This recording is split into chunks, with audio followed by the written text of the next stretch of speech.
के बनादा हो जान, रात भर तोरा याद चलेला स्कान।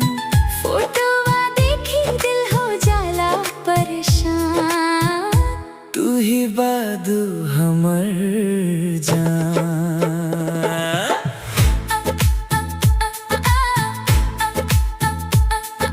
मोबाइल की स्क्रीन पर नाम तोरा चमके, निंदिया हमार अब रात भर भटके। वॉइस सुना के दिलवा धड़के फास्ट, तोरा बिना लगेला सब कुछ पास्ट।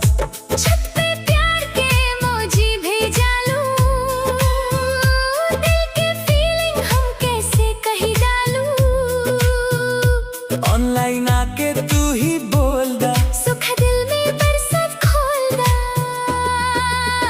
दिलवा के बनादा हो जा, रात भर तोरा याद चलेला स्कान। फोटोवा देखी दिल हो जाला परेशान, तू ही बादू हमर जान।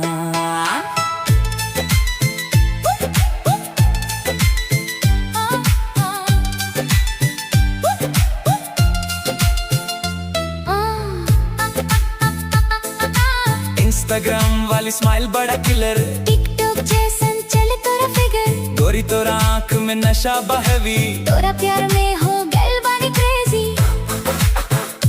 दिल के पासवर्ड तोरा नाम पे लॉक बा, प्यार वाला सिस्टम पूरा शॉक बा। सुनवे बीट पे जब गाई, पूरा यूट्यूब ट्रेंडिंग में जाए। आवाजान बना दी स्टोरी नया, तोरा संग जीना लगेला सैया। दिलवा के नेटवर्क कभू न जाई डाउन, तू ही बादू हमर क्वीन और क्राउन।